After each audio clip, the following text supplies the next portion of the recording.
Debu mengepul di kota yang hancur, saksi bisu kekuatan dahsyat Lazy, makhluk purba yang baru dibebaskan Xiao Yan. Dengan satu kilatan petir, Lazy melenyapkan Dongchang, kesatria aliansi hukuman yang gigih. Aku akan memberimu gunturku, kata Lazy pada Xiao Yan, tapi kau harus berjanji membangkitkan kembali klan roh gunturku di masa depan. Xiao Yan, demi keselamatan dan kekuatannya, menyetujui. Kita harus pergi, desak Lazy. Menyadari aliansi hukuman akan membalas, mereka pun melesat, bersembunyi di antara pecahan planet di kehampaan kosmik. Di sana, di tengah sunyi jagat raya yang hancur, proses pewarisan guntur dimulai. Energi purba Lazy mengalir, membentuk ulang Xiao Yan, menjanjikan kekuatan tak terbayangkan dengan harga janji yang mengikat takdir. Di sisi lain, di tengah hamparan langit berbintang yang sunyi, tiba-tiba sebuah tekanan dahsyat mengguncang realitas. Bukan hanya guncangan fisik, melainkan getaran yang menembus jiwa, seolah alam semesta itu sendiri menahan napas. Total 28 bahtera raksasa, masing-masing memancarkan energi mengerikan yang mengoyak kehampaan, muncul entah dari mana. Aura tirani dari armada ini begitu memekakkan, hingga bintang malaikat, sebuah dunia yang kini hanyalah puing dan debu, pun bergetar dalam ketakutan. Bersamaan dengan kemunculan mereka, ribuan sosok tegap berdiri di setiap geladak bahtera. Di bahtera terdepan, aura dogat bintang 5 dan bintang 6 mendominasi, memancarkan gelombang kekuatan yang menyesakkan. Namun, di antara mereka, beberapa aura yang jauh lebih pekat, lebih tua, dan lebih menakutkan, membayangi. Mereka adalah entitas yang memandang ke bawah, keruntuhan bintang malaikat, dengan tatapan dingin dan perhitungan. Mereka tak datang sebagai penyelamat, melainkan mencari kekacauan yang telah ditimbulkan sebelumnya.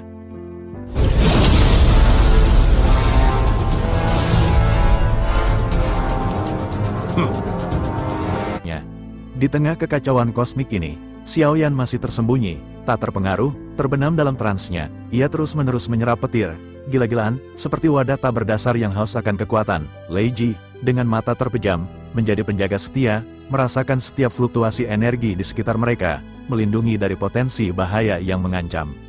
Proses penempaan yang menyakitkan ini berlanjut tanpa henti.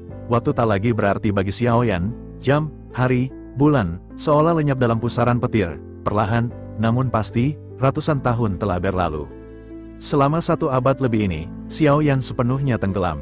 Setiap detik adalah perjuangan, setiap napas adalah penyerapan petir yang Lazy berikan tanpa henti.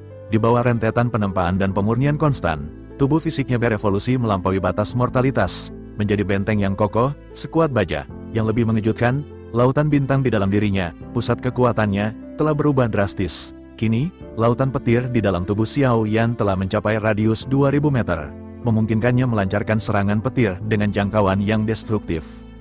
Kekuatan fisiknya sendiri kini hampir setara dengan seorang dogat bintang 5 sejati.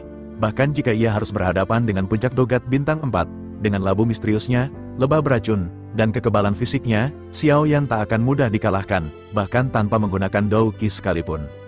Lebih dari itu, Xiao Yan juga telah mewarisi sebuah artefak vital dari Jiang'an, armor pohon spiritual. Warisan ini diserahkan kepadanya pada saat-saat terakhir Jiang'an meledakkan diri, sebuah simbol pengorbanan dan harapan. Cangkang kura-kura lamanya telah hancur dalam penempaan yang ekstrim, menjadikan armor ini pelindung barunya. Kekuatan pertahanannya melampaui jauh pelindung spiritual manapun yang dipadatkan dari api surgawi. Dengan satu tetes esensi darah Xiao Yan, armor itu berubah menjadi kilatan cahaya, lalu membentuk simbol pohon anggur yang indah di punggungnya. Mulai sekarang, hanya dengan satu pikiran, armor itu akan muncul seketika, menyelimuti tubuhnya. Namun, hal terkuat dari armor pohon spiritual ini bukanlah kekuatan defensifnya yang superior. Keunggulan sejatinya terletak pada vitalitasnya yang luar biasa, kemampuan penyembuhan dan generasi yang tak tertandingi. Dalam pertempuran sekalipun, armor ini akan menggunakan seluruh vitalitasnya untuk memperbaiki luka fatal, sebuah kemampuan yang sangat diinginkan oleh Dongchang, kini ada di genggaman Xiao Yan. Xiao Yan menghela napas panjang, sebuah perasaan lega bercampur keberuntungan melingkupi dirinya.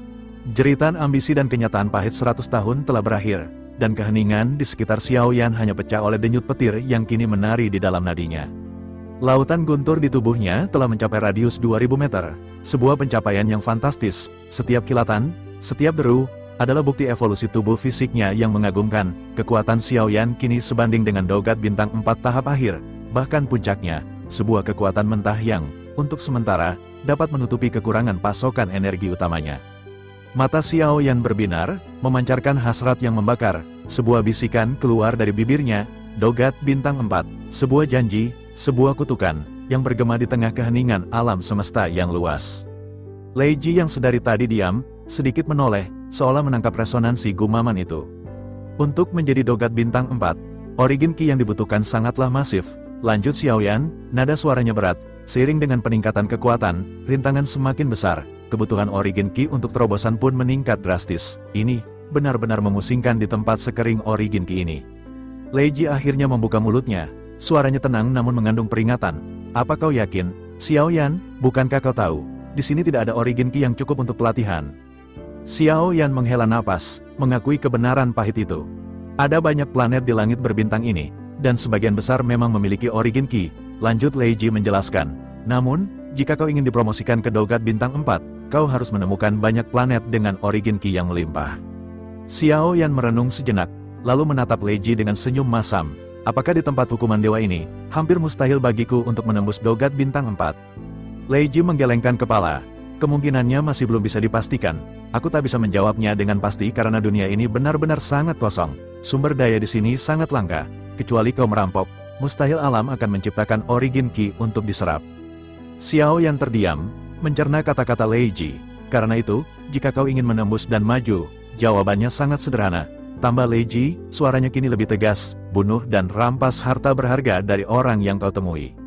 Xiao Yan merasakan jantungnya berdebar. Saran itu brutal, namun realistis. Selain itu, bukankah kau juga bisa merasakannya? Tanya Lei Ji lagi. Setelah mencapai tingkat Dogat, sumber daya di dalam tubuhmu telah berubah. Kekuatan dari sumber energi yang perlu diserap memang tipis, tetapi juga sangat penting. Jejak leluhur dan neraka kesunyian. Namun, ada hal lain yang ingin kuberitahu. Lanjut Lei Ji, nada suaranya berubah serius. Jika kau memiliki kesempatan untuk pergi ke suatu tempat, kau pasti akan mengerti. Kau akan tahu mengapa dewa jahat dan yang mulia bisa menjadi makhluk yang begitu kuat. Mata Xiao Yan memancarkan rasa ingin tahu yang membara. Ia selalu bertanya-tanya tentang keberadaan makhluk-makhluk legendaris itu. Baik dewa jahat maupun yang mulia berasal dari kampung halaman yang sama. Sebuah galaksi yang sangat besar. Jelas Lei Ji, jika galaksi itu masih ada dan tidak hancur, kau akan menemukan sebuah planet berwarna biru muda di sana. Kekuatan apa yang telah dicapai oleh dewa jahat dan yang mulia? Xiao Yan tak bisa menahan diri untuk bertanya, rasa penasaran yang tak terbendung. Di atas Dogat, ada keabadian, jawab Lei Ji. Kekuatan keabadian ini dibagi menjadi dua tingkat, keabadian kaisar dan keabadian dewa. Baik yang mulia maupun dewa jahat sudah melampaui dua kekuatan ini. Tidak ada nama spesifik untuk level mereka. Xiao Yan terkesiap, bahkan Dogat sudah terasa begitu jauh, apalagi keabadian. Namun, aku pernah mendengar yang mulia mengatakan, lanjut Lei Ji, suaranya pelan dan penuh makna, tidak ada batasan untuk kultivasi seseorang. Jika seseorang telah mencapai level yang belum pernah dimiliki orang lain, maka level atau kekuatan tersebut sudah dianggap sebagai kekuatan tertinggi. Kenyataan ini mengguncang Xiao Yan. Dogat saja sudah begitu sulit, dan terkuat yang pernah ia lihat hanya Dogat Bintang 6. Ia tak bisa membayangkan bagaimana mencapai kekuatan keabadian, apalagi melampauinya. Namun, benaknya memutar kembali ke masa lalu. Ketika ia masih cemen, ia ingin mencapai Doudi, lalu Douseng, dan terus mendongak hingga Dogat. Ia selalu tumbuh, selalu mengejar, dan selalu berhasil mencapai apa yang ia inginkan. Kilatan tekad muncul di matanya. Semuanya memang seperti yang kau katakan, Lei Ji, ucap Xiao Yan, suaranya kini dipenuhi semangat baru. Sumber daya ini bergantung pada pertempuran dan perampokan. Hanya dengan cara ini seseorang akan bisa menjadi lebih kuat di masa depan. Jantung Xiao Yan berdetak kencang, auranya melonjak. Ia telah menemukan jalannya, karena kau sudah memberitahuku begitu banyak hal, kata Xiao Yan, matanya terpaku pada Lei Ji. Aku yakin ada cara untuk menyerap origin Qi yang cukup. Aku akan melakukan apa yang kau ucapkan, Lei Ji.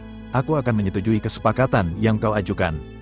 Lei Ji tersenyum tipis, seolah rencananya mulai terwujud. Jika kau adalah reinkarnasi dari dewa jahat, dan metode kultivasimu salah, kau harus menemukan tubuh asli dewa jahat. Itu adalah hal paling penting baginya, fondasinya. Xiao Yan mengerutkan kening. Aku tidak tahu apakah aku reinkarnasi dewa jahat atau yang mulia, tapi aku pernah merasakan kekuatan untuk merebut tubuh, seperti yang kau katakan. Mengenai tubuh asli, itu, aku sama sekali tak tahu. Lei Ji mengangguk. Sejauh yang aku tahu, setelah pertarungan antara dewa jahat dan yang mulia, semua klonnya telah dikalahkan. Tubuh aslinya juga rusak parah, tetapi seharusnya tidak menghilang. Hanya saja, keberadaannya tidak diketahui. Aku punya spekulasi, mungkin saja tubuh asli dewa jahat ini berada di tempat tinggalnya, yang disebut neraka kesunyian. Xiao Yan tertegun, jantungnya tiba-tiba terkejut, ia pernah mendengar nama itu sebelumnya. Bukankah ibunya juga berada di sana? Ekspresinya menjadi rumit, dan tanpa sadar ia menggumamkan nama itu, neraka kesunyian. Sepertinya kau mengetahui tempat ini? Tanya Lei Ji, memperhatikan perubahan pada wajah Xiao Yan. Xiao Yan menggelengkan kepala, tidak. Aku hanya pernah mendengar nama ini secara kebetulan. Lei Ji menghela napas. Jangan khawatir, kita akan dapat menemukan apa yang ditinggalkan oleh dewa jahat, karena hanya kau yang dapat menemukan neraka kesunyian ini. Selain itu, lanjut Lei Ji, jika kau adalah reinkarnasi dari dewa jahat dan sangat ahli dalam seni klon, kau bisa membuat klon untuk menutupi kekurangan dalam pelatihanmu. Kamu bisa mengambil alih tubuh seseorang dogat yang sangat kuat sepertiku dan kamu bisa menjadikan dia kloningmu. Jika kau menggunakan kekuatan dewa jahat untuk merebut tubuh lain, kau akan mendapatkan lebih banyak waktu dan kesempatan untuk meningkatkan kekuatanmu. Xiao Yan mengangguk, sedikit penasaran, ia belum pernah mencoba kekuatan merebut tubuh ini sebelumnya. Jika benar, seperti yang Lei Ji katakan, Xiao Yan sadar ia akan bisa mencapai hal-hal yang sebelumnya mustahil. Ia menghela napas, lalu teringat sesuatu.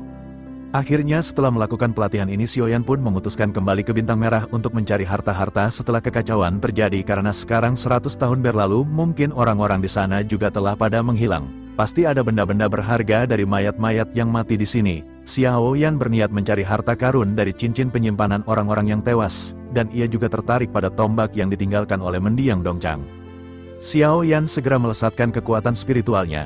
Benar saja, ia segera menemukan beberapa cincin penyimpanan. Setelah memeriksa isinya, ia tak menemukan yang menarik, apalagi sumber energi, mengingat tipisnya origin Qi di tempat ini. Namun, ketika ia sampai pada cincin penyimpanan milik Dongchang, matanya berbinar. Dibandingkan yang lain, Dongchang adalah orang terkaya di tempat hukuman dewa ini. Xiao Yan menemukan sumber energi, meski jumlahnya tak banyak, namun sangat berharga di tempat tandus ini. Ada juga berbagai item dan material langka yang sangat diminati Xiao Yan, bisa digunakan untuk memperkuat pedang kuno misterius miliknya. Yang terpenting, tentu saja, adalah tombak merah yang digunakan Dongchang. Xiao Yan segera melirik ke tempat Dongchang menghembuskan napas terakhirnya, melihat tombak itu, dan bergegas menghampirinya. Namun, begitu ia hendak menyentuhnya, terasa penolakan yang menyebar dari tombak itu. Xiao Yan terdiam sesaat, lalu mengangkat lengan kirinya dan mengeluarkan kekuatan kehancuran. Aura yang kuat menekan tombak itu, dan Xiao Yan segera menggenggamnya dengan kelima jarinya. Kekuatan guntur yang kuat juga langsung tercurah, menyelimuti badan tombak. Di bawah tekanan mutlak ini, tombak tersebut tampak menyerah. Xiao Yan menghela napas, mengamati tombak itu, matanya bersinar terang. Benda ini, lebih dari sekadar tombak, gumamnya.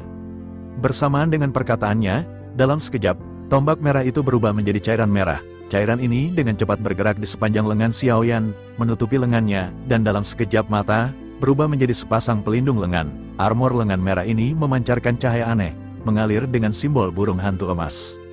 Lei Ji yang memperhatikan tindakan Xiao Yan, terkejut, pelindung lengan yang muncul itu seolah membangkitkan ingatan samar di matanya. Dengan sedikit keterkejutan, Lei Ji akhirnya berkata, benda ini adalah teknologi Styx kuno.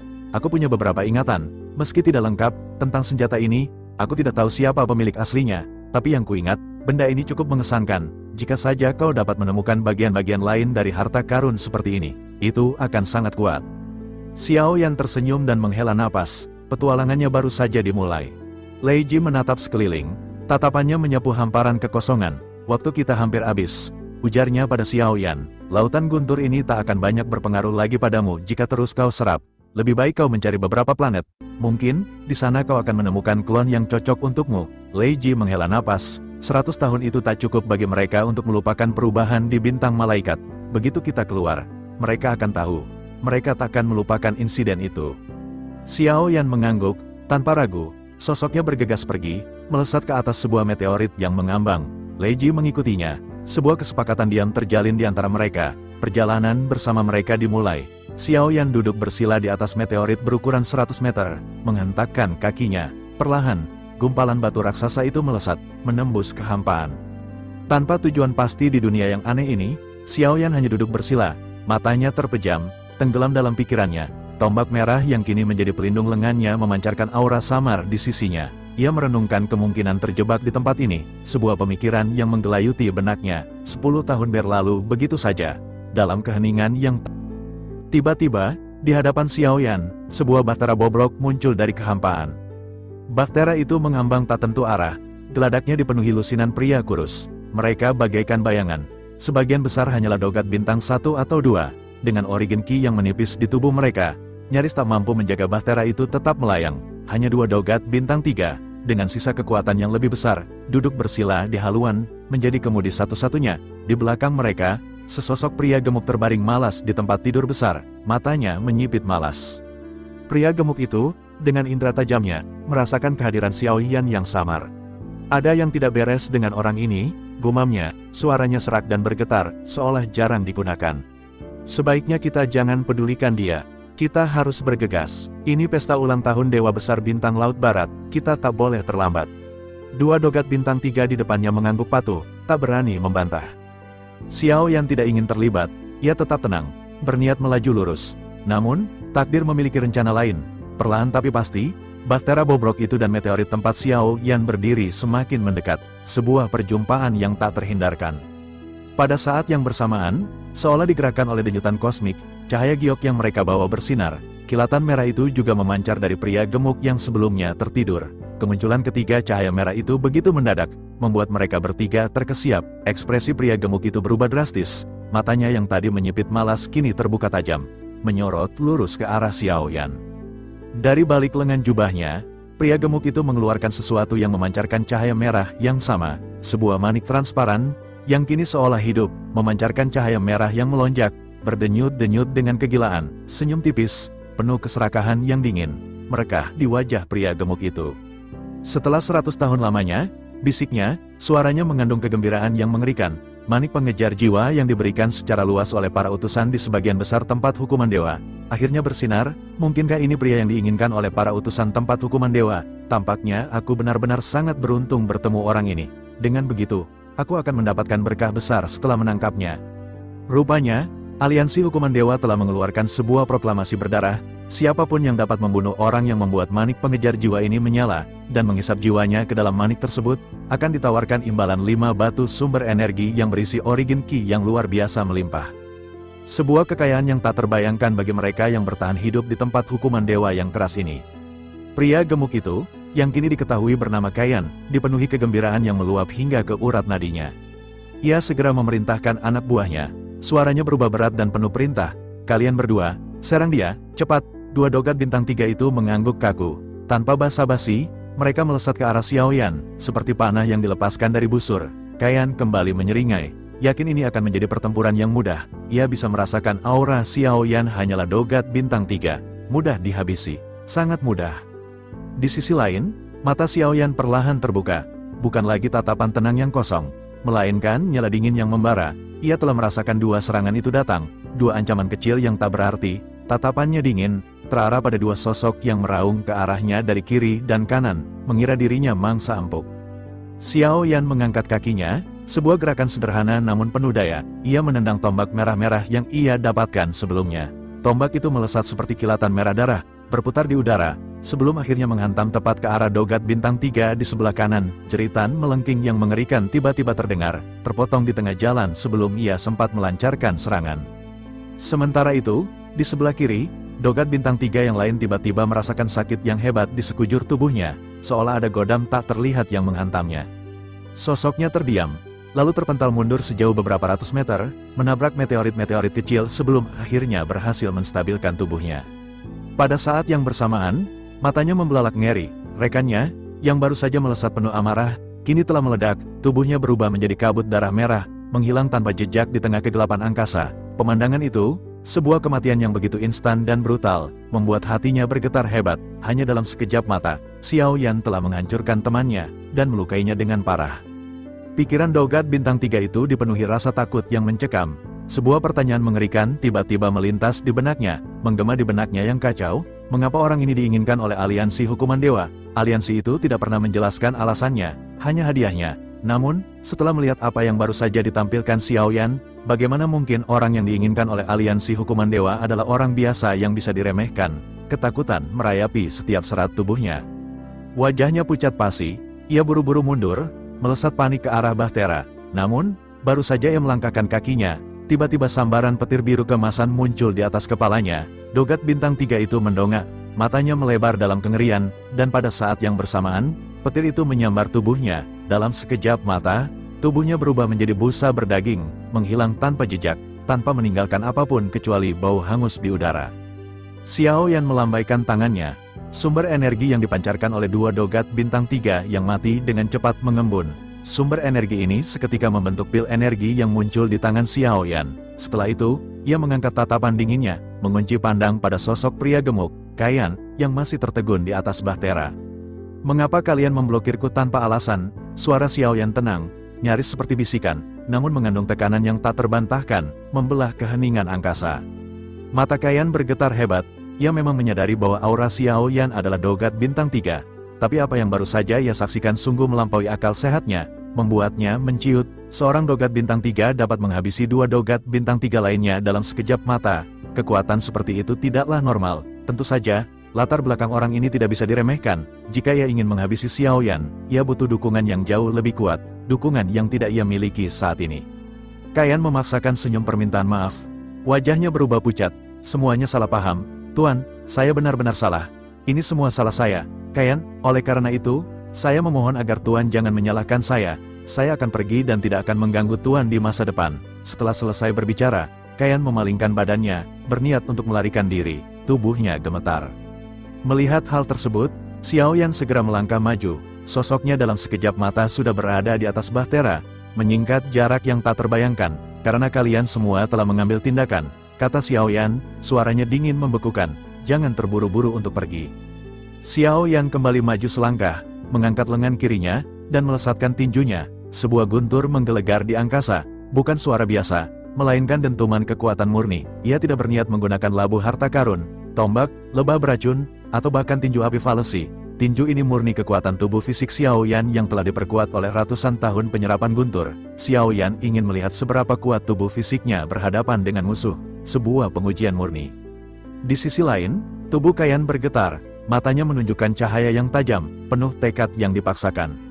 Xiaoyan berani mengambil tindakan, berani menantangnya secara langsung. Kayan menggertakkan giginya, tubuhnya yang gemuk bergetar hebat, dan Origin Ki seketika melonjak liar. Tubuhnya yang semula gemuk menyusut drastis, menampilkan sosok Kayan yang dipenuhi otot keras dan urat menonjol, sebuah transformasi yang mengerikan. Segel di tangannya berubah dengan cepat, dan ia segera menciptakan lapisan penghalang padat dengan Origin Ki, berusaha membendung tinju Xiaoyan. Benturan pun terjadi, bukan sekadar tumbukan, melainkan ledakan kekuatan yang sangat kuat, menyebar dari pusat benturan, menggetarkan bahtera. Kedua belah pihak seketika mundur beberapa langkah, ekspresi Kayan berubah total. Ia benar-benar tidak pernah menyangka kekuatan fisik seorang dogat bintang 3 bisa begitu menakutkan, setara dengan dogat bintang 4. Sementara itu, Xiaoyan menghela napas, ia bisa merasakan bahwa kekuatan tinjunya sudah sangat kuat, mampu bersaing dengan kekuatan fisik seorang dogat bintang 4. Namun, meskipun begitu, sepertinya akan sangat sulit bagi Xiaoyan untuk bisa berhadapan dengan Kayan hanya dengan kekuatan fisik ini. Ia juga berpikir, tampaknya tidak akan mudah bagi Kayan untuk bisa mengalahkannya tanpa menggunakan Origin Ki secara penuh. Sebuah jalan buntu, untuk sesaat. Di sisi lain, Kayan menyipitkan matanya. Ia juga berpikir bahwa ia tidak akan bisa menang melawan Xiaoyan tanpa mengerahkan seluruh Origin Ki-nya. Akhirnya, Kayan menggertakkan giginya dan kembali mengubah segel di tangannya. Dalam waktu sekejap, tubuh Kayan kembali menyusut, semakin kurus, dan Origin Ki yang kuat kembali melonjak dari tubuhnya, mencapai puncaknya. Tubuh Kayan yang sangat kurus kini menunjukkan bahwa ia telah menggunakan teknik rahasia yang memeras setiap tetes energinya. "Kekuatan fisikmu ini benar-benar sangat kuat," kata Kayan pada Xiaoyan, suaranya serak, penuh kekaguman bercampur ancaman. "Kau memang layak diinginkan oleh orang-orang dari aliansi hukuman dewa. Namun, karena kau berani berdiri di hadapanku, aku akan menunjukkan kesenjangan antara dogat bintang 4 dan bintang 3. Kayan bersumpah ia akan menghabisi Xiaoyan. Bahkan jika harus menggunakan seluruh kekuatan Origin Ki miliknya, harga ini sangat sepadan, karena hadiah dari aliansi hukuman dewa terlalu menggiurkan untuk dilewatkan." Setelah selesai berbicara, sosoknya segera mengembunkan bola cahaya berwarna 7 yang berputar-putar, memancarkan aura kehancuran. Xiaoyan menyipitkan matanya, tetap terdiam, menunggu. Bersamaan dengan itu, suara Leji tiba-tiba terdengar di telinga Xiaoyan, penuh kekhawatiran. "Apakah kau membutuhkan aku untuk mengambil tindakan?" Xiaoyan menggelengkan kepala. "Tidak perlu, aku akan menggunakan lautan guntur seluas 2000 meter. Aku ingin melihat apakah aku bisa membunuh orang ini dengan teknik tersebut.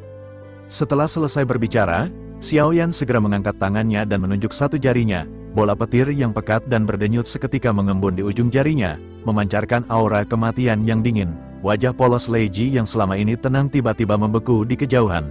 Matanya dipenuhi dengan keterkejutan yang tak percaya. Lei Ji tanpa sadar bertanya, suaranya mengandung sedikit kepanikan. Kapankah kau mempelajari teknik jari penghancur guntur milikku? Di pusat pertempuran, Kayan menggertakkan giginya dan tanpa basa-basi segera melesatkan serangannya. Bola cahaya 7 warna itu melesat seperti proyektil maut. Namun, pada saat yang sama, kekuatan guntur yang agung dari jari Xiaoyan juga segera berubah menjadi seberkas cahaya yang dilesatkan dengan kecepatan yang mustahil untuk dihindari. Kedua serangan dilancarkan, namun tidak ada benturan yang terjadi. Serangan Xiaoyan melesat lurus, bagaikan hantu, menembus lapisan-lapisan origin Qi yang dibentuk Kayan, menghantam langsung ke arah tubuhnya. Begitu pula serangan Kayan yang tepat mengenai juga Xiaoyan. Xiaoyan pun segera berteriak agar armor pohon suci segera keluar. Tiba-tiba armor yang sebelumnya dia dapatkan pun keluar dan langsung menahan serangan dari 7 bola cahaya emas tersebut dan ledakan mengerikan pun terjadi. Namun untung saja dengan armor ini Xiaoyan pun hanya sedikit. Di sisi lain Kayan melonjakkan semua origin Qi di dalam tubuhnya untuk membentuk lapisan penghalang terakhir. Namun, lapisan penghalang ini hanya bertahan satu tarikan napas sebelum akhirnya perlahan-lahan hancur di hadapan matanya, seolah terbuat dari kaca rapuh. Lesatan guntur itu menembus tubuh Kayan, dan tubuhnya dipenuhi dengan busur listrik yang menyala-nyala, membakar dari dalam. Pada saat yang bersamaan, benturan segera terjadi. Suara gemuruh yang tidak ada habisnya melonjak di langit berbintang, menandai puncak pertarungan.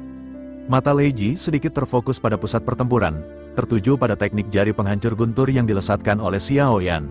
Teknik yang dikeluarkan Xiaoyan ini masih dalam tahap setengah matang. Xiaoyan memang memahami 1 atau 2 poin mengenai teknik yang sebelumnya dijelaskan oleh Lei Ji, namun dengan pemahaman yang singkat ini saja sudah membuat Lei Ji hanya bisa menghela napas akan kemampuan Xiaoyan yang luar biasa. Di pusat pertempuran, dampak dari lonjakan energi berangsur-angsur menghilang. Dari kejauhan, dua sosok masih saling berdiri. Tubuh Kayan memancarkan busur listrik. Ia menatap ke arah Xiaoyan dengan penuh ketidakpercayaan. Ia menatap ke arah Xiaoyan yang telah benar-benar menerima 7 bola ajaib yang ia lesatkan. Darah tumpah dari sudut mulut Xiaoyan, dengan beberapa bekas luka di tubuhnya. Namun, semua luka ini pulih seketika dengan kecepatan yang sangat cepat, membuat Kayan terkejut. Pada saat yang sama, melihat Xiaoyan yang pulih dengan sangat cepat, suara serak dari Kayan tiba-tiba terdengar, penuh keterkejutan. Bagaimana mungkin ini bisa terjadi? Sementara itu, Xiaoyan menghembuskan napas perlahan sebelum akhirnya menggumamkan kata, hancurkan. Bersamaan dengan itu, petir yang tak terhitung jumlahnya segera keluar dari tubuh Kayan, dan tubuh Kayan mengembang dengan cepat. Dalam satu tarikan napas, tubuh Kayan langsung hancur berkeping-keping. Xiaoyan tersenyum tipis dan bergumam, kekuatan jari penghancur guntur ini cukup bagus. Melihat apa yang baru saja dilakukan oleh Xiaoyan, sudut mulut Lei Ji juga terangkat menjadi sebuah senyuman. Lei Ji benar-benar tidak pernah menyangka bahwa Xiaoyan akan bisa melakukan teknik tersebut dalam waktu singkat. Xiaoyan segera melambaikan tangannya, dan cincin penyimpanan dari Kayan segera terbang dari kejauhan. Xiaoyan melirik benda-benda di dalam cincin penyimpanan, tidak ada yang berharga di dalamnya, dan Xiaoyan hanya bisa menghela napas. Setelah itu, ia segera mengamati mutiara pengejar roh yang sebelumnya dipegang oleh Kayan. Xiaoyan memandangi kristal yang memancarkan cahaya merah itu. Ia seketika menyadari, sepertinya ketika ia berada dekat dengan kristal tersebut, kristal ini akan memancarkan cahaya merah yang memberitahu semua orang bahwa Xiaoyan berada di dekat mereka. Kristal ini akan memberitahu bahwa Xiaoyan adalah orang yang diinginkan oleh orang-orang dari Aliansi Hukuman Dewa. Xiaoyan sedikit mengerutkan kening. Aliansi Hukuman Dewa benar-benar menginginkanku, katanya. Tapi mereka tidak menjelaskan alasannya, dan mereka menggunakan batu sumber energi sebagai hadiah. Aliansi Hukuman Dewa ini benar-benar telah memasang jaring di tempat Hukuman Dewa untuk bisa menemukanku. Begitu Xiaoyan muncul di keramaian, tentu saja ia akan segera menjadi pusat perhatian. Tidak peduli apakah ia merubah penampilannya atau tidak, hal tersebut benar-benar akan sia-sia. Ia tidak tahu bagaimana caranya orang-orang dari Aliansi Hukuman Dewa menciptakan batu seperti ini, yang dapat membaca getaran spiritualnya. Xiaoyan hanya bisa menghela napas, memandang ke arah batu yang memancarkan cahaya merah. Perjalanan ini tak akan mudah. Ia tahu itu, Xiaoyan, sosok yang selama ini menghilang bak di telan bumi, kini berada di atas meteorit, jauh di dalam tanah Hukuman Dewa. Kepergiannya ini mengguncang fondasi Aliansi Hukuman Dewa, terutama bagi Chow Kau. yang ternyata aliansi hukuman dewa ini juga mereka adalah salah satu bagian dari aliansi Dosian. Bahkan salah satu ketua aliansi Dosian Cao Cao yang menyukai Xiaoyan juga berada di tempat ini. Dia sangat marah Xiaoyan masih belum tiba di tempat ini. Dia tahu pasti ada seseorang yang berniat jahat. Ia tahu, biasanya para tetua akan memasuki tempat berbahaya ini bersama-sama, dipimpin oleh wakil ketua. Namun, Xiaoyan masuk sendirian. Kemarahan Cao Cao memuncak, menuduh Jin Wuye, satu-satunya yang bisa melakukannya selain Cao Cao sendiri, telah mengirim Xiaoyan. Tanpa basa-basi, Cao Cao mengerahkan pasukannya, bergegas menghampiri Jin Wuye. Begitu tiba, Cao Cao langsung menyemburkan amarah. Jin Wuye, kau memang tak pernah menyerah. Jika Luo Tian tak bisa melakukannya, mengapa kau menghilangkan semua kemungkinan? Tiba-tiba, suara berat menggema, memenuhi sisi langit, tekanan dahsyat menyebar, memaksa setiap prajurit di kedua belah pihak berlutut. Cao Cao, kau tak bisa tenang, suara itu bertanya. Dari aula utama, sesosok tubuh melayang keluar, diikuti oleh Jin Wuye. Semua prajurit menunduk hormat, termasuk Cao Cao yang segera menangkupkan tinjunya, memberi hormat kepada wakil pemimpin aliansi, Wu Liang. Jin Wuye, di belakangnya, menatap Cao Cao dengan sorot mengejek. Wu Liang mengangguk sedikit, dan tekanan mencekam itu lenyap, namun tak ada yang berani berdiri. Keringat dingin membasahi dahi Cao Cao. Kapan pemimpin aliansi meninggalkan pengasingan? Tanya Cao Cao, suaranya dipenuhi rasa hormat.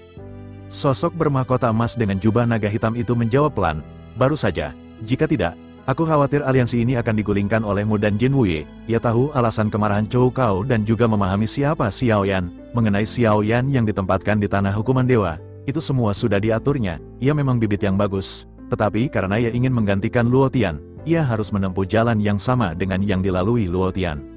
Luo Tian adalah pewaris yang sebelumnya adalah pewaris yang telah dikalahkan oleh Xiaoyan. Cao Cao gemetar, keringat membanjirinya, aura agung dan mendominasi memancar dari Wu Liang. Bawahan ini benar-benar ceroboh. Saya akan mengikuti perintah pemimpin aliansi. Cao Cao menyadari hinaan pemimpin aliansi telah menghantam telak harga dirinya. Ada harga yang harus dibayar atas kecerobohan, ucap Wu Liang lembut. Jantung Cao Cao berdegup kencang. Wu Liang mengangkat tangannya, dan Cao Cao langsung terlempar mundur. Sebuah lubang hitam muncul di belakangnya. Menelannya, aku akan menghukum Cao Cao dengan pengasingan selama 2000 tahun. Selain itu, pasukan di bawah kepemimpinan Cao Cao akan diserahkan kepada tentara surgawi, dikendalikan oleh Jin Wuye. Semua orang serempak setuju. Jin Wuye menatap ayahnya, pemimpin aliansi, dan berujar pelan, "Ayah, Cao Cao telah melakukan begitu banyak hal buruk padaku. Mengapa ayah tidak menghabisinya saja?" Wu Liang melirik Jin Wuye, seolah mengatakan, "Betapa bodohnya kau." Ia berkata, "Tidak sulit menghancurkan Cao Cao. Namun setelah itu, apakah mereka akan menyerah jika perang pecah?" Jin Wuye menunduk, buru-buru meminta maaf. Ia sadar, aliansi hukuman dewa kekurangan ahli kuat, dan menghancurkan seseorang sekuat Cao Cao bukanlah hal mudah. "Lebih baik kita mencari keberadaan jantung yang mulia," ucap Wu Liang pada Jin Wuye. "Aku akan menyerahkan urusan aliansi hukuman dewa ini kepadamu. Kuharap kau bisa melakukan semuanya dengan baik." Wu Liang menghilang tiba-tiba. Jin Wuye mengangguk hormat. "Ayah bisa yakin, aku akan melakukan yang terbaik untuk menjaga aliansi hukuman dewa." Setelah perkataan Jin Wuye, tekanan kuat di sekitar menghilang. Jin Wuye perlahan mengangkat kepalanya. Tatapan hormatnya berganti menjadi sikap dingin dan tak peduli. "Tanpa Cao Cao," ucap Jin Wuye kepada prajurit, "aku, Jin Wuye dari aliansi hukuman dewa, yang akan menggerakkan tangan untuk menciptakan awan dan hujan." Di tanah hukuman dewa, Xiaoyan dan Lei Ji masih bersama. Xiaoyan terus mempelajari manik pengejar jiwa di tangannya. Lei Ji berkata, "Mungkin aku bisa memberitahumu bagaimana mereka mengunci dirimu." Xiaoyan terkejut, menatap Lei Ji. Pakaian Lei Ji berganti-ganti, entah sejak kapan, namun selalu elegan.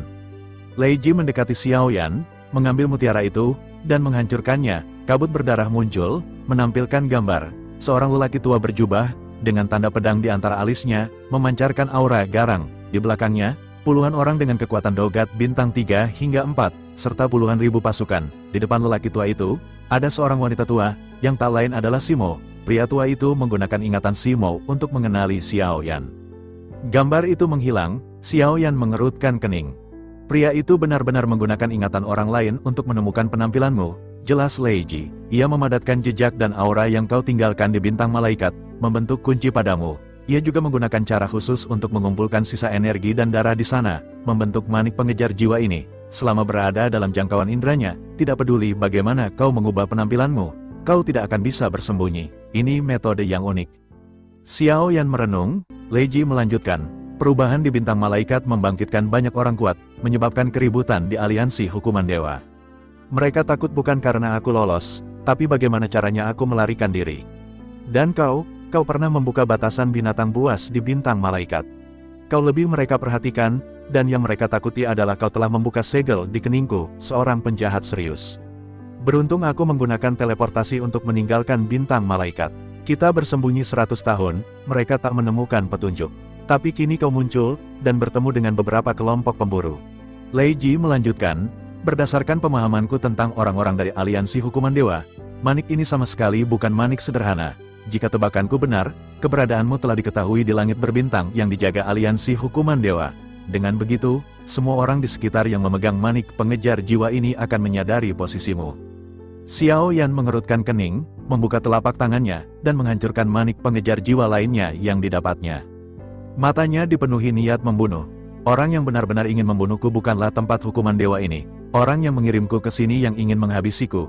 Tapi karena mereka tidak menghancurkanku secara langsung, artinya mereka ingin melihat apakah aku bisa bertahan di sini. Jika begitu, aku akan menunjukkan padanya bahwa aku mampu bertahan. Aku benar-benar ingin melihat apakah tempat ini dapat menjebakku sampai mampus. Sebaiknya kita segera pergi, kata Xiao Yan pada Lei Ji. Ia melambaikan tombaknya, yang berubah menjadi peti mati. Peti mati itu memancarkan cahaya menyilaukan, membawa Xiao Yan dan Lei Ji pergi. Keduanya berada di atas peti mati, melesat melintasi angkasa. Biarkan aku yang mengontrol arahnya, ucap Lei Ji. Mari kita bergerak menuju kedalaman tanah hukuman dewa. Ada banyak planet primitif di sana. Mungkin ada makhluk yang bisa membuatmu mendapatkan klon. Xiao Yan mengangguk, dan keduanya melanjutkan perjalanan.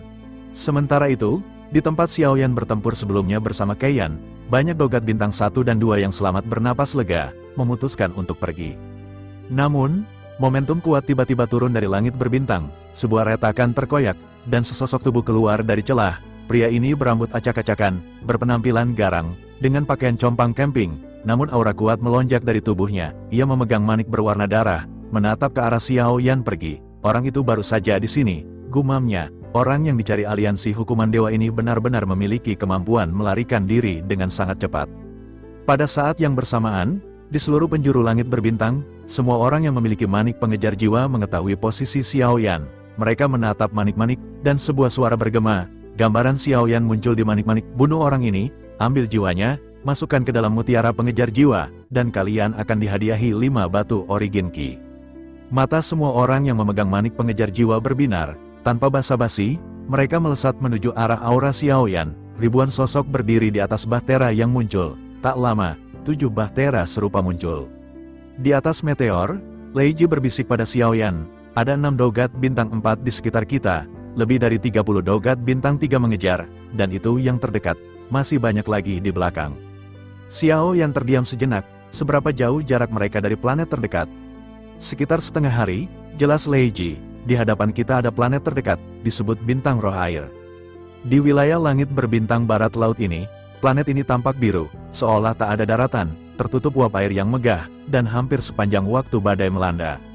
Mungkin dulu megah, namun kini telah menjadi bintang yang ditinggalkan. Energi spiritualnya tipis, belum ada yang menyentuhnya dalam waktu lama. Meskipun tak ada yang hidup di planet ini, di bawah permukaan air yang megah ini, sama seperti bintang malaikat yang menyegel banyak binatang buas dan penjahat, bintang roh air ini nama-lamanya sekarang disebut bintang badai, karena dari kejauhan tampak tenang, tetapi setelah masuk, akan ada hujan lebat yang membentuk badai dahsyat. Saat Lei Ji menjelaskan, Xiao Yan mendekati bintang badai. Sebuah meteor berdarah jatuh dari langit dengan kecepatan tinggi. Xiao Yan dan Lei Ji di atas peti mati. Keduanya menerobos badai, menghantam laut, menyebabkan gelombang raksasa. 6 cahaya pelangi mengikuti Xiao Yan. Mereka memegang manik-manik pengejar roh yang memancarkan cahaya merah menyilaukan. Ekspresi ganas terpancar di wajah mereka. Aura niat membunuh mengerikan menyapu. Hanya Xiao Yan yang muncul di atas laut. Lei Ji mengikuti dalam diam, seperti bayangan, menekan auranya hingga tak terdeteksi. Ada 6 dogat bintang 4 mengejarmu, kata Lei Ji. Mereka bergegas dengan sangat cepat. Kau punya banyak lawan. Apa yang akan kau lakukan? Xiao Yan melihat sekeliling, angin kencang menyapu. Hujan deras menerpa tubuhnya, awan gelap di langit, badai berkecamuk, hujan terbawa badai bagai pisau, angin mencapai tingkat tak terbayangkan. Lingkungan hidup di sini sangat kejam, namun ini justru keberuntungan bagi Xiao Yan. Xiao Yan tersenyum tipis. Tempat ini sangat cocok, Karena mereka semua datang ke sini, mereka harus menunjukkan hiburan yang menghiburku. Niat membunuh terpancar di matanya, menatap langit, busur listrik berkedip di tubuhnya. Mereka secara alami diberkati. Bagaimana jika mengubah tempat ini menjadi lautan guntur? Lei Ji mengangguk, senyum tipis di wajahnya. Begitu iklim seperti ini, lepaskan lautan guntur. Hanya butuh waktu singkat agar guntur menyebar cepat. Seluruh planet ini akan menjadi planet yang dilanda guntur. Saat itu terjadi, aku khawatir tempat ini tak seorang pun berani menginjakkan kaki. Xiao Yan mengangkat tangannya, dia menyalurkan petir ke atas langit. Hujan bergemuruh semakin deras, suara gemuruh guntur meledak, langit semakin terang. Melihat tindakan Xiao Yan, Lei Ji berkata, jika begitu, aku akan membantumu. Ia menyentuh rambutnya, satu helainya patah, dan ia melepaskannya. Angin kencang membawa rambut itu berterbangan ke udara, berubah menjadi guntur. Xiao Yan terkejut, guntur yang baru saja ia lesatkan memang besar. Namun satu helai rambut Lei Ji telah mengubah setengah dari keseluruhan planet menjadi lautan guntur. Xiao Yan memandang langit dengan ngeri. Jika seperti ini, aku khawatir bintang ini akan berganti nama menjadi bintang guntur. Ia menghela napas, lalu mengerutkan kening lagi. 6 cahaya bergegas ke arahnya. Kekuatan 6 orang ini meledak bersamaan, memasuki jangkauan guntur. Xiao Yan tersenyum tipis. Xiao Yan yang tergantung di udara, menatap tajam 6 sosok yang mendekat. Ia mengeluarkan pedang berat misterius dari belakangnya. Di lautan guntur, seorang dogat bintang 4 tahap awal muncul di hadapan Xiao Yan. Ia menggunakan Origin Ki untuk membentuk penghalang di luar tubuhnya. Begitu melihat Xiao Yan dari jarak dekat, matanya menunjuk kegilaan. Sepertinya aku benar-benar beruntung. Jika saja Xiao Yan ditemukan oleh yang lain terlebih dahulu, aku tidak akan mendapatkan hadiah. Ia melangkah maju, berubah menjadi pelangi cahaya menuju Xiao Yan. Melihat sosok yang mendekat, Xiao Yan mengepalkan tinjunya. Guntur bercampur energi kuat bergemuruh di sekitarnya. Tanpa penundaan, ledakan terjadi. Guntur menyambar dogat bintang 4 itu. Tubuhnya meledak, daging dan darah hancur berkeping-keping. Di dalam kegelapan, Xiao Yan melambaikan tangannya, dan cincin penyimpanan dogat bintang 4 itu muncul di tangannya. Pembunuhan ini menarik perhatian yang lain. Tiba-tiba, pelangi cahaya panjang datang ke arah Xiao Yan dari arah yang berbeda-beda. Mata Xiao Yan semakin menyipit, tapi ia tidak menghindar sama sekali. Di sisi lain, 5 dogat bintang 4 yang tersisa berhenti sejenak, saling memandang. Orang ini sangat kuat, kata salah satu dari mereka. Kita harus bertindak bersama, tidak peduli seberapa kuat dirinya, ia tidak akan bisa membunuh kita sekaligus. Setelah saling memandang, kelima dogat bintang 4 itu melonjakkan sumber Origin Ki, energi kuat meledak, dan mereka berubah menjadi pelangi yang bergegas menuju Xiao Yan. Dalam waktu singkat, kelimanya mengeluarkan keterampilan bertarung terkuat masing-masing. Begitu berjarak kurang dari 1 meter di hadapan Xiao Yan, 5 ledakan keras terjadi di langit. 5 guntur kuat langsung menuju kelima sosok itu. Guntur dahsyat ini membuat kelima orang tersebut merasakan krisis hidup dan mati yang kuat. Dalam keterkejutan, mereka berusaha menghindar dengan cepat. Mereka tidak menyangka guntur yang jatuh ini sangat kuat. Banyak benturan terjadi, dan setelah 5 ledakan berturut-turut, daging dan darah beterbangan. Kelima dogat bintang 4 itu terbunuh. Xiao Yan sedikit terguncang, karena selain kekuatan petir miliknya dan Lei Ji, kekuatan guntur ini juga bergantung pada kondisi unik di tempat ini. Namun, karena ia mengolah tubuh guntur misterius, ia tidak terkena dampak. Xiao Yan menghela napas, namun tak lama kemudian mengerutkan kening lagi. Ia merasakan aura yang lebih kuat datang dari udara. Setidaknya dogat bintang 5, dengan fluktuasi energi yang tidak lemah. Xiao Yan menggertakkan gigi. Pada saat yang bersamaan, sesosok tubuh muncul di hadapannya. Pria itu sedikit tersenyum dan berkata, jika aku berhasil membunuhmu, aku akan mendapatkan 5 batu Origin Ki. Ini tawaran bagus. Sebaiknya kau mengingat nama orang yang akan menghabisimu. Namaku Suntai. Suntai, ia menambahkan, aku tidak akan menghabiskan banyak waktu untuk bermain-main. Xiao Yan mengerutkan kening memandang Suntai. Namun, retakan segera muncul di satu tempat di tengah badai petir. Banyak pelangi cahaya terus-menerus memasuki bintang badai. Satu demi satu, 4 sosok lagi muncul di udara. Semuanya dogat bintang 4. Melihat Suntai mengambil tindakan, mereka ikut bergegas menuju Xiao Yan. Di sini Xiao Yan pun tahu harus menghabisi para cucumuk terlebih dahulu. Akhirnya dia pun menggenggam kembali tangannya dan memerintahkan Guntur untuk menghabisi 4 orang yang baru saja muncul. Akhirnya 4 orang yang baru saja muncul, yang belum sempat beli item immortal mereka pun harus terkapar sekarang. Suntai yang melihat hal itu dia pun berkeringat dingin melihat kekuatan yang sangat mengerikan dari bocah ini. Xiao Yan dipenuhi semangat, mengangkat lengannya, pedang berat misterius di tangannya. Tanpa basa-basi, Xiao Yan berteriak tajam, mengeluarkan teknik 10.000 kaki tanpa bayangan. Langit dipenuhi bayangan api surgawi. Selain nyala api yang berkobar di pedang beratnya, ada juga kekuatan api abadi yang bercampur di dalamnya. Xiao Yan melesatkan serangan ini. Pada saat bersamaan, Sun Tai melesatkan telapak tangan besar berwarna hijau. Benturan dahsyat terjadi, energi kuat melonjak ke segala arah. Di pusat benturan, sosok telapak tangan bayangan hijau hancur. Sun Tai terkejut, ia melihat bayangan serangan Xiao Yan masih terus menuju ke arahnya. Wajah Sun Tai menjadi gelap, ia mengambil langkah mundur. Origin Ki kembali melonjak, ia membuat perisai untuk menghalangi serangan Xiao Yan. Sun Tai, katanya, kau akan menjadi orang ke-11, tapi kau bukanlah yang terakhir. Xiao Yan menarik napas dalam-dalam, energi guntur yang lebih kuat segera mengembun. Sun Tai, yang berhasil menghadapi serangan bayangan Xiao Yan, sedikit terkejut, ia kembali mengeluarkan Origin Ki di dalam tubuhnya dan membuat perisai untuk menahan serangan guntur. Pada saat yang bersamaan, suara siulan dan derap terdengar lagi di kejauhan. Lebih dari belasan sosok terlihat samar-samar terbang ke bintang dari luar angkasa. Kekuatan 3 orang pertama jelas merupakan Dogat bintang 5. Ketiganya melesat dengan cepat, membuat ombak semakin dahsyat saat mereka sampai. Mata Xiao Yan berkilat merasakan kehadiran sosok-sosok ini. Ia menyipitkan matanya. 2 Dogat bintang 5 dan 10 Dogat bintang 4. Xiao Yan menggertakkan gigi, kembali mengalihkan pandangannya ke Sun Tai. Aku harus menghabisi Sun Tai terlebih dahulu. Tanpa penundaan, Xiao Yan melesatkan kekuatan guntur, langsung menghantam ke arah Sun Tai. Ledakan terjadi, Sun Tai diselimuti busur listrik. Sun Tai sekuat tenaga menahan serangan guntur, tapi ia kewalahan, kehabisan tenaga. Namun, pada saat bersamaan, sosok Xiao Yan melesat dengan pedang berat misterius di tangannya. Xiao Yan tanpa basa-basi menghantamkan pedang yang diselimuti api surgawi. Kekuatan guntur yang kuat juga bercampur dengan api surgawi, langsung dihantamkan ke dada Sun Tai tanpa penyimpangan.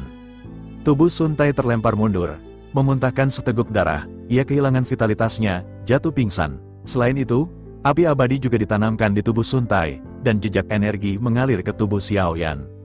Di kejauhan, 2 Dogat bintang 5 juga sedikit terkejut melihat kekuatan guntur yang kuat. Salah seorang di antara mereka berkata, sepertinya orang ini benar-benar tidak biasa, ia juga sepertinya mempraktikkan keterampilan tubuh yang kuat. Kita sepertinya harus mengeluarkan semua kemampuan jika kita ingin menghabisinya. Kembali ke Xiao Yan, yang sedikit menghela napas setelah menjatuhkan Sun Tai, ia melirik ke arah Dogat bintang 5 yang baru saja sampai. Xiao Yan menggertakkan gigi, berpikir, orang-orang ini benar-benar kejam. Jika begitu,